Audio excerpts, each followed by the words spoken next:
if you go on your phone Yeah. and you say, "Hey Siri, what's the scariest word?" Yeah. What do you think comes up? Hey Siri, what's the scariest word in the world? Okay, I found this on the web for what's the scariest word in the world. Check it out. Yeah. Amazing.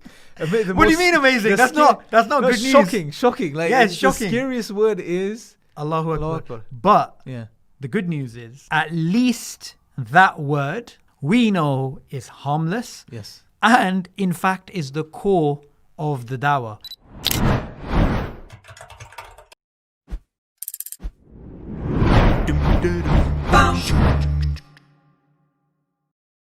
Assalamu alaikum, Sabur. Walaikum salam. How are you, bro? Social distancing. Okay, you know? fair enough. Okay. How's things? Yeah, everything's good. You good? How you been keeping? Well, I'm surviving. So Alhamdulillah. So, as you That's a guys, sign. as you know, and I'm sure as the viewers know, we're going through a bit of a flux, a change with Rerouted. Yes. Musa's not here, for one. Yes. The last time you did a show was with Musa. Yes. How long ago was that? A few weeks ago. Was it a few weeks ago? Yeah, just a few Well, weeks you ago. did a few, haven't you? You've done a few. Yeah, I've done a few with him. Yeah. How was your experience with Musa as a host? He's very lively, bubbly. It's gonna be hard to, for you to fulfill it is. But one of my most enjoyable episodes was you and Musa. Right. Especially when you got into certain discussions about history and all of that type of stuff. Yeah. Just your relationship with him came across that sort Yeah. of, father and son type of dynamic. Yeah. SubhanAllah. But you're obviously not going to get that anymore. Tough. You have to deal with me. So that being said, Sabur, talk to me. What have you been up to recently? Because I'm publicly, when they see you and they think of Darwin. They see you and they think of evolution, right? But what have you been up to behind the scenes over the past couple of months? Well, other than evolving to look like Darwin, which people are We'll talk about that later. We'll discuss that later, bro. That's been a problem. So, as I-Era, we have made a sort of focus, basically to focus on the online world, target non-Muslims through advertisements, through things about Isa alayhi salam and this type of stuff. Try to take the da'wah online, and inshallah we're building up towards something sustainable and something scalable that is going to be able to convey the message of Islam to non-Muslims through Facebook. So our main sort of focus at the moment is online, and that's where I'm sort of focusing. Yeah. What can you mention what the project is? Or? Yeah, so our du'at, we have about 60 du'at all across the world. And what they're doing is they're conveying the message of Islam, but because of the lockdown, they had to obviously adapt to the environment. Yeah. So the environment being everybody's online. Your four walls pretty much, and the computer. Yeah, the four walls and computer and phone and whatnot. So da'wah through Facebook, right? That's where we started to basically focus. And the last stat I heard was something like 30,000 conversations and over 500 shahadas. So for me, that's like amazing. Just from your phone, talking to people. We've had so many people that we've been able to explain the message of Islam. 500 people accepting Islam purely through Facebook is actually a huge milestone, I believe. And I think what we need to do now is we just need to fully understand, okay, why is this working? How can we make it better? How can we make it sustainable? How can we make it scalable? How can we make it grow and develop? Yeah. And that's basically what we're working on. And I think looking at the way it's being developed, it seems like very soon lots of people, lots of Muslims eventually may get the opportunity to join this effort, right? Globally. Yeah. And it's going to be phenomenal, a huge global project from that Inshallah, perspective. Yeah. We're talking about technology. I want to get your thoughts on something. Yeah. There's the pros and cons. Some people like it, some people don't. Some people like social media, some people don't. Right? There's pros. What's your take on it? That's a very good question. Because the way I see it, it's like a double-edged sword in a way, right? Yeah. Or a knife. You can use it in many different ways. So it's kind of like this. Firstly, it's a topic everybody, to some extent or the other, they've spoken about. Too much social media, too much this or that. What we have to recognize is it's a tool. It can be used in a good way. It could be used in a bad way. You could do good things in excess. And by good things, I mean socializing. Socializing is a good thing. It's not a bad thing. Yeah. But it can be in excess. Yeah. And, we can start to become, dopamine zombies, right? Yeah, so I've heard you speak about dopamine a few times before. Yeah, I mean, this is linked to, obviously a few years ago, Abdurrahim had his willpower course, and he was speaking about dopamine and the triggers and, the whole delusion of how it traps you and this type of stuff. And of course, something all of us are continuously doing, even right now, probably after this recording, I'm just going to check my phone. Why? Because that's what your brain is inclining you to do. Check the next notification, see if anybody messaged you.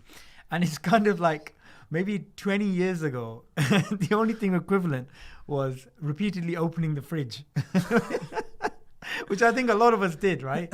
Just now and again, go open the fridge. What's inside? Shut the fridge, right? That's before we. What's the evolutionary explanation of this behavior? This sort of compulsive, subconscious, unconscious type of action of repeating something. Before it was the fridge, like you said. Now it's the mobile phone. Why? What's behind this? Okay, so I haven't read anything on this, but you can use the general picture they use, and you can try and apply that to this scenario. So when it comes to why do we eat gluttonous foods like sugary milkshakes and burgers and become obese and whatnot?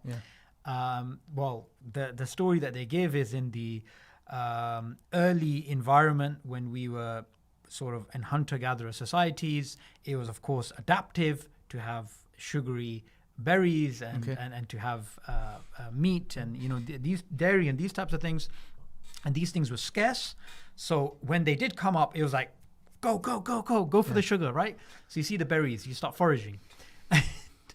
And as we moved into an industrialized world in which we have had an abundance of sugar and abundance of fatty foods, our Stone Age brain hadn't evolved to be adapted to the environment in which there's an abundance, in which it becomes actually detrimental to have too much of these things. So if you apply that scenario to social media and these types of things, in the past, when two tribes met, it was very important. Okay, let me get the information from him. Where's the bushfire? Where's this? Where's that? Is there a predator there? What's going on? So it's very, it was adaptive to be social from that perspective. And you would be around the same people, right? So you'd live in very small societies. And there's only so many things you can talk about if you're in a small gathering, right? If you're living in a society in which you're a tribe, in which people are very closely related, I mean, how many conversations are you going to have? I mean, it's going to be pretty boring. What happened today? Same as yesterday. Same as yesterday. A rabbit got picked up by an eagle last year. I heard of that too. But that's it. But then when you go to the modern world, you've got so many more people and so many things happening. So it's just like that social instinct.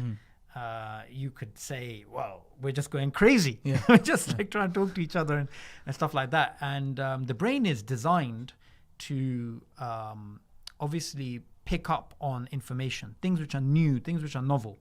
So back in the Stone Age, when we were hunter-gatherers or whatever, anything that was news, right? It was like, wow, that's news. Got to, latch onto it. Because they're supposed to help you survive and reproduce eventually. And now the news is so much, everyone's like, so we can see. Now, there are other evolutionary thinkers who basically think that's total nonsense. They think, no, it's not true that we have a Stone Age mind in the modern world, because actually we're very well adapted to the world. How do we get on this detour? I don't know, anyway? but I'm enjoying the... You're enjoying the rant. Go on, carry on. Yeah.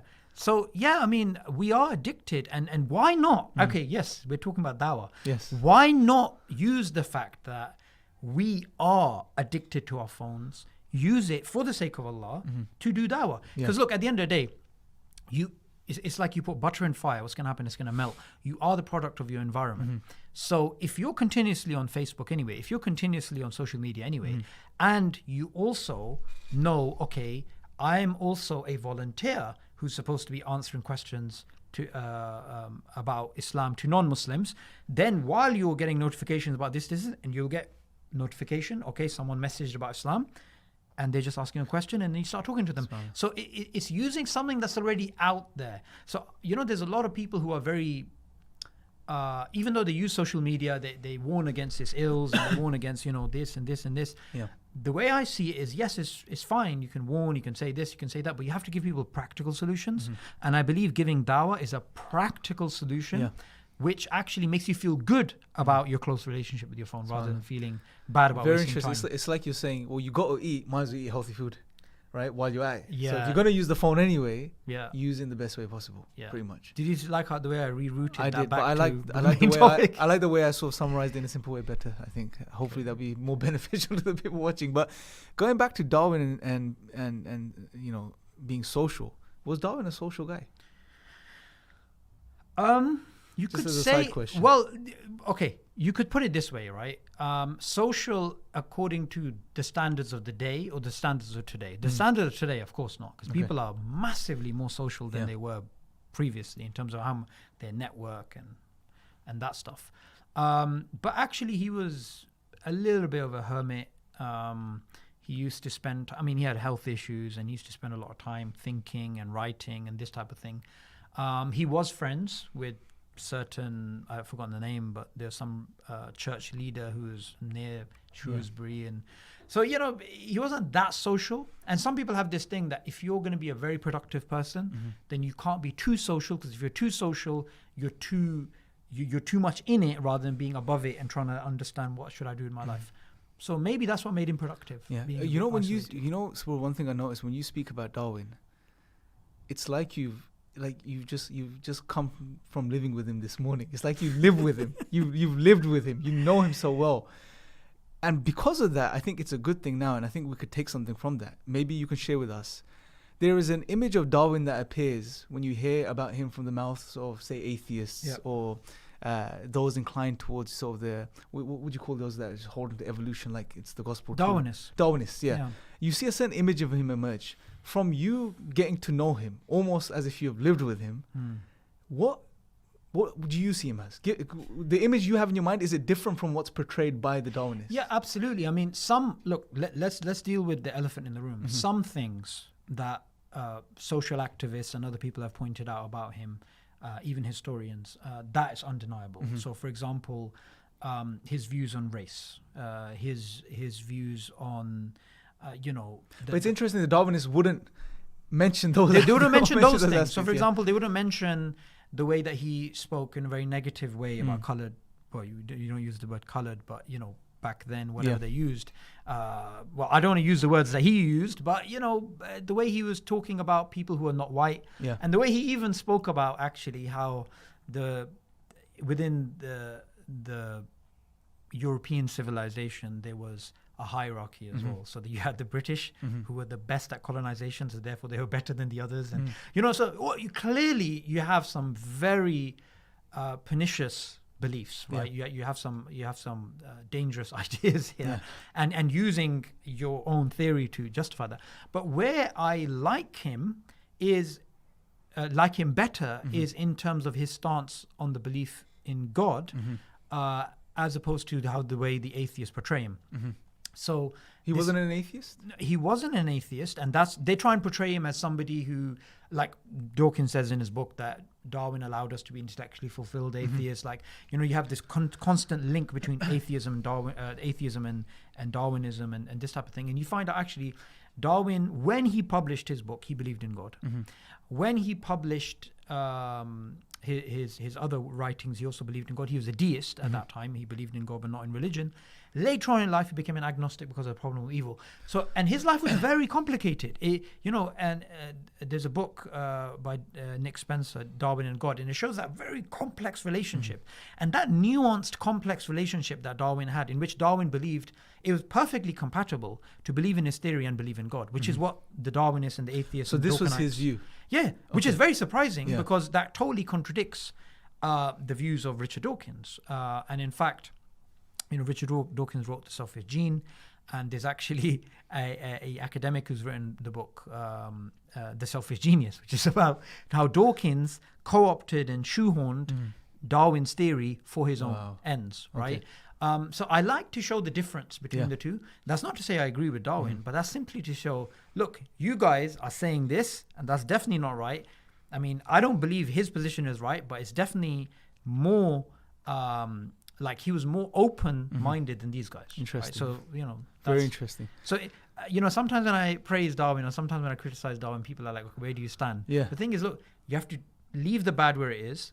And if he holds positions which are better than new atheists today, then at least you can acknowledge that, okay, this is better than these guys. No, it's very nuanced. You're looking at him as a whole person as opposed to just pushing a certain narrative based on his character. And even Darwinism is different to Darwin. This is very hard to understand sometimes with people. They're like kind of like, okay, but how can Darwinism be different to Darwin? Well, because the things which the Darwinists came up with, they're the sort of things which Darwin wouldn't have agreed with and didn't actually endorse, even though he may have facilitated some of those things. So it's a very complex thing. And this is what they hate. This is what these new militant atheist type of people hate.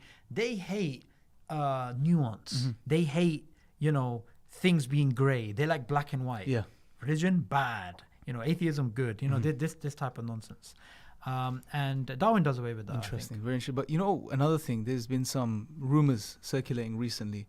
Some people have been making certain claims in regards to you, and I could see some truth in it because there is that, you know, famous saying or this outlook, which is, you know, the one you spend a lot of time with, you start to emulate them and appear like them and look like them. I hope not. So there's a claim, Sabur, that's been made recently. Some brothers have been saying it. I've heard this from a few people, that you look like Darwin, or you're starting to look like Darwin. And I'm going to bring some evidence to the table and let the audience be the judge to this. But when I opened this picture today, after I heard that claim from our beloved Mohsin Mastan behind the camera, I was quite shocked, especially when you gave that particular reaction. So I'm going to put this image up for you guys to see, and just let us know in the comment section below whether Sabur has some resemblance to Darwin and whether he will start to look like him more as he ages, the Asian version of Darwin. Give us a little... There you go. What do you guys think? But you know what? I've seen this phenomenon. I'm not saying, look, you research, you study loads of things, right? Not just Darwin's life. Let's be honest. Put jokes aside. But I don't know. It's almost the way your hair's growing and your beard's growing. You're starting to resemble him. I think it's pure association in terms of imagery. Have you dreamt about him? No.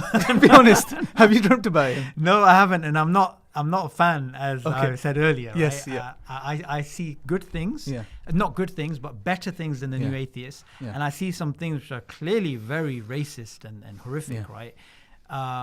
But I think it's just because on posters, they just like, okay, talk on Islam, evolution and Darwinism, and they stick the pictures together. Yeah. And over time, it's just association. Okay, fair enough. Okay, so let's move on swiftly. Yeah. I want to take you back to the whole thing about the online chat.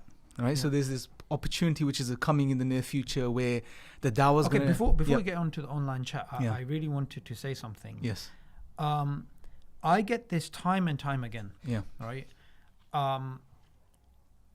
When it comes to calling people to Islam, you sometimes get the type of dawah which is very complicated, in which you deal with very sophisticated things, and then there's other times where you deal with things in a very basic, simple level. Some people want to know, like, okay, what's going on? I was just going to take you to that. Right. So that was going to be my next because point. It's related to evolution, Yeah. it's related to cosmological argument, Yes. kalam argument. So what is this simplicity and what is this complexity, and where do we stand? Because there is a scope, bro. Let's be honest. You know, you see one end of the spectrum where you have sapience content, which is amazing and profound and has a space, and then on the other hand you have what we're doing as IRAs, the grassroots type of training which revolves around the Go Rap.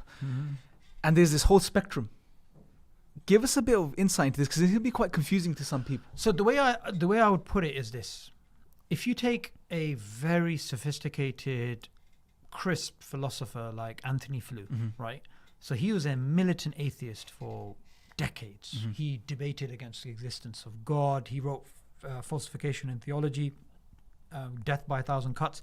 You know, he had all this sophisticated philosophy and arguments to try and show God doesn't exist, right? And later on in life, although he didn't believe in religion, he did start to believe in God. So before he died, he did believe in God, but he didn't believe in Islam, Christianity, anything like that. What's interesting is, despite all of his philosophical arguments and, you know, the back and forth, he had debates with many, many people. When he comes back to the existence of God, he comes back on the most simplest, basic argument, which is the design argument. Yes. The simple mobile phone type argument, essentially, right? But, the world being designed. And that really got me thinking, because essentially all human beings, they understand what is simple. A simple thing can be understood by a philosopher or a peasant. Everybody can understand the simplest thing. When we get involved in these philosophical discussions or the high level stuff, the way I see it is that is niche. That's not for everybody. That's something which doesn't, I mean, even like someone like Anthony Flew, they can be convinced by something very simple. And even when it comes to those sort of discourses, eventually they break down to simple things anyway. Right? So the way I see it is the grassroots, the basic stuff, you just got to stick to simple things. Even when it comes to evolution, I started to realize that some people are using the content on my channel and through the other avenues that I'm on to start having these sort of debates and discussions. And I started to think, do you know what? Even myself, when I'm not talking to like an academic, I'm not talking to like, I'm talking to an average person, and they're like, oh, I believe in evolution. I don't do any of that stuff in terms of formal debates. I simply say, well, how does that contradict God? How does that show the world's not designed? And that's the basic argument that I was using even before I started studying philosophy or biology, even before I started studying this stuff. And it still works. And it's still, even if you go down the complicated route, you still come down to this eventual point. So simplicity works universally, and the sophisticated stuff, that works in a particular niche, right? That's the way I see things. Just to bounce off on that point, bro, I agree with you fully. It's almost like most of the things we believe in are based on simple reasons. Simplicity works, and there's a beauty to simplicity. There is something there which convinces the human being just based on how simple an explanation is in regards to whatever you're looking into. But at the same time, you'll notice that many atheists, especially the outspoken atheists, they hate keeping things simple. They love to complicate things and almost love to undermine simple points that you'd make. Oh, this is such and such fallacy. Forget about this. Let's talk about this. Give me the premises of this. And they want to go into that realm and that sphere of discourse. From a psychological perspective, well, one thing that sort of comes across is it's almost like they're trying to evade what's staring you in the face. They don't want to call a spade a spade. I was just about to say that, right? And to do that, they at the same time get a bit of a kick from exercising this God-given faculty. They choose to go into that realm where it's fluffy. It's almost like, when you have those old Bollywood movies. It's just dressing, and they're dancing around trees and hiding behind trees. It's almost like that. It's like playing in the field of mental gymnastics, right? But any other thoughts as to why do you think they do this? It's kind of like it's the best way to make up an excuse for disbelieving in the obvious, right? So if you look at the conversation between Musa and Fir'aun, Musa is making simple points. Fir'aun is making these ridiculous sort of distractions. Musa alayhi salam is saying to him to worship Allah, to come back to the belief in God, and to release the children of Israel, and repeatedly calling him to Tawheed. Simple stuff. Every time Fir'aun is saying, who Lord of the worlds? What about the people before me? And didn't you commit this crime? Continuously look at that dialogue. Fir'aun is continuously changing the topic, and Musa is using every opportunity to bring the conversation back to the obvious point, which is come back to the Creator, right? And that's essentially the Go-Rap methodology. That is essentially the methodology that we teach in our Dawah training courses. It doesn't matter if someone says, I don't believe in God because essentially the design argument is based upon a fallacy, or blah, blah, blah, whatever it is. Let's just get, I remember something that happened in 2013. So Sheikh Abdul Rahim Green, he came and joined us for a Dawah day in Ramadan, and we were giving Dawah in Ilford. And, Abdul Rahim, he loves keeping things simple and this type of stuff. So I came across a very sophisticated atheist, right? So I started discussing with him, going back and forth and amplifying the level of, argumentation. And he was listening, and he was just like, and then he said to me, what were you doing? What were you doing? He said, just keep it simple. He said, when my son tries to come at me with like certain karate moves, I just go old school, like, you know, just keep things simple.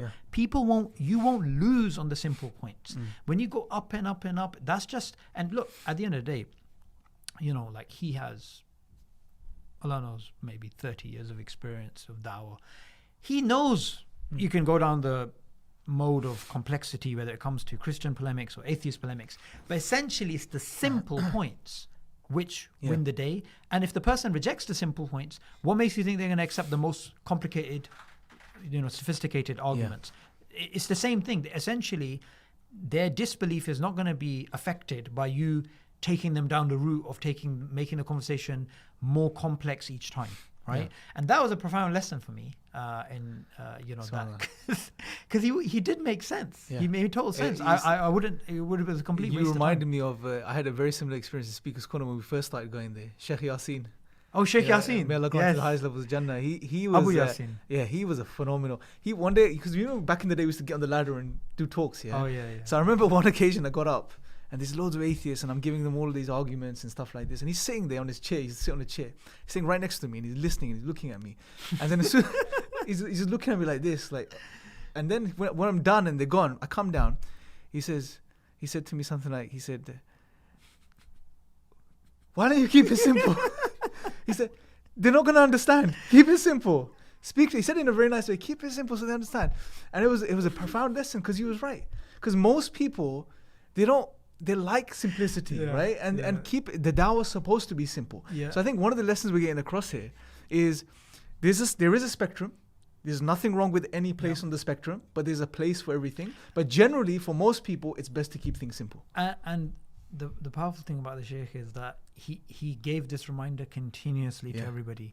I mean, one of the last times he met the brothers, that's exactly what he was saying to them, to go back to Tawheed, go back to the basics. Don't go off on these tangents. And you know, mashallah, it's just like you know, look, people like him, right? They've had decades under their belt. That's why they're doing what they're doing. I mean, it's not the case that they don't know these arguments, whatever. They understand this is what ultimately is going to wake people up, these simple points. And I believe I've been reconvinced as well over time. You know, you forget, you get involved in these discussions. Okay, Spurs, so we've been talking about the goal wrap and keeping it simple and the power of keeping things simple. Let's give us a little role play, right? Imagine you're going shopping on the weekend, and you know you're getting bored and you're just waiting around for your family's finishing off their shopping, and a guy comes over to you, right? And he says, I recognize you. I've seen you somewhere online. You know, you speak about Islam, and you get into discussion with him, and he says, look, you know, I've got some confusion. I've got some doubts, right? I'm thinking about Islam. It makes sense to me, but I'm not sure about God's existence. I don't know if God exists. What would you do in that situation, bro? How would you keep it simple and get the point across? So say we're in a shopping place, right? I would use any object around me. I love using the mobile phone because it's something everybody relates to and everybody depends on, everybody loves, right? You could just use the thing that, you know, this mobile phone, ultimately, what is it made of? It's made of glass, plastic, metal. Where does the glass come from? Sand. Where does the plastic come from? Oil. Where does metal come from? The ground. You know, if you saw this in the desert where you have plenty of sand, glass and metal, would you say this just came about by chance, by itself, by, you know, millions of years of random shifting of the winds and earthquakes and lightning and whatnot by itself, you know, and you pick it up and it's working functionally? The person would say, of course, no. So I would stick to something simple. Now, what happens is people hate repetition. This is the thing, right? So as du'at even, and you know, I'm giving this example and I've experienced this as well. Some people are like, no, but that example has already been used. It doesn't matter if it's already been used. It doesn't matter if you used it a million times. It doesn't matter if you use the same example of the mobile phone with 50,000 people. It is a simple point which people will understand, right? And Allah has revealed Islam for everybody, including philosophers and the layman. So it's not the case that, oh my God, this guy, he's going to get Islam because his cognitive architecture is way more sophisticated than someone else. No, anybody gets it. Yeah. Anybody gets it. So I would use a simple thing. And then it's a very, look, all of these things are interconnected, right? So you have God's existence. Then you have the fact that God is one. You know, this supermarket that we're in, this mall that we're in, imagine it has 5 managers. It'll be total chaos, right? Yeah. You have to have one manager, one person overall in charge. And then you'd build on from there to, well, wouldn't, if the person built this place, wouldn't you give instructions to the employees? And so you just take them along the whole journey of the GoRap and look, you may not understand at that point that this conversation is just, you're giving them a few words. One or two few words which are given in a way that is simple and you are sincere, inshallah, you really care about that person, it's going to penetrate. It's going to penetrate years of somebody not believing in something. And it'll make people think. And one of the powerful things that, because I love hearing stories from reverts about how they accepted Islam. And, I didn't write it down and write notes, but I always just keep it in my mind in some way. I always find some sort of thing where somebody said, I heard something and then it made me think. You get that again and again and again and again. And for me, the way I see the da'wah is planting those seeds, is giving people that food for thought. And that ultimately is the goal. You want to convey the core of Islam, and you don't want people to be, the person in the middle may say, but don't, you have your wife with you, your wife, does she wear that because you told her to? Or when your kids, when they're older, are they not allowed to have boyfriends, girlfriends? Or, this type of thing. That's all distractions. Yeah. I'm not going to answer those questions. Yeah. I'm going to say, look, in order for you to understand why Allahu Akbar, right? Allah is the greatest. Allah is all-knowing and we are not. Let me just take you down this route. Let me just show you why Islam is true. All these things will be answered afterwards. Yeah. Right? So what you're saying is go to the core. And when you go, either way, go to the core. But sometimes going to the core means it may be in a certain situation. You may be with a professor somewhere. It'll require a certain type of approach, which is a bit more academic. And in most cases, well, I would say even with the professor, it's not. Keep it simple. Look, I've had conversations with people who are essentially, really up there. Yeah. And it's you still stick to the simple points. When you're not having your debates and your all that fluffy stuff. But there's space for that, right? So what we're saying is that there's a space for everything, but don't think that it's only one or the other, right? There's a whole spectrum. Be wise with which approach you take. Keep learning, obviously. We'll tell Dua to keep learning. It's always good to keep learning anyway. But essentially, I would still say it's not the case of say 20% really complex. And I'd say generally keep things simple. Yeah. Always understand that the majority of people on earth like simplicity, resonate with simplicity, and even if somebody in a niche percentage of people want complexity, what they need is simplicity. Because at the end of the day, the objective is what? Is to facilitate the guidance of people through the leave of Allah, is to convey it in the clearest way possible so people understand it, and then Allah may make that the means for them being guided. You don't want to complicate things for them. You don't want to speak about things which even have the slightest chance of going over their head, right? You want to keep things as simple as possible. Okay, bro. So I think we're good there. And it gives me a good point to plug in, or time to plug in our online courses, because obviously during lockdown, we're not being able to go and deliver Dawah training courses. So we're running all of our courses, New Muslim Mentorship, New Muslim Support, Dawah training, University Dawah training. We've got a whole list of courses that we're doing online, webinar. You guys can register for those if you just go to our social media, Facebook, website, and you'll see the links there. Anything else you want to mention, bro, before we wrap up today? Well, I wanted to... Don't you dare end it on Darwin. Don't destroy this by going to Darwin. No. We're going to go to Darwin. Actually, I was going to say, if you go on your phone and you say, hey Siri, what's the scariest word? What do you think comes up? What comes up? Okay. Well, if you go and try it, what comes up is the word Allahu Akbar. SubhanAllah. Amazing. What do you mean amazing? That's not good news. Shocking. It's shocking. The scariest word is Allahu Akbar. But the good news is, at least that word that people are, scared of, the Islamic term, we know is harmless. Yes. And in fact is the core of the dawah. which is essentially, what is the Gorab? What is the Dawah? We're essentially saying Allah is the greatest. Allah is the most knowing. Allah is great, absolutely. Yeah. Allah knows the most. So everything that we do, essentially, we take it back to God. Yeah. Right? So I think it's actually a good avenue to actually convey Islam. Absolutely. Right? And there's a need for it as well to change that dynamic, which is people shouldn't be thinking Allah Akbar is the most scariest word in the world. It's the, if anything, it's the most profound word humanity needs to know in relation to its purpose. That your creator is the greatest. You need to worship him. SubhanAllah. Amazing. Jazakallah khair, bro. May Allah bless you. And we will... Oh, you're not shaking. Assalamu alaikum. Assalamu alaikum, Sabur. Wa alaikum assalam.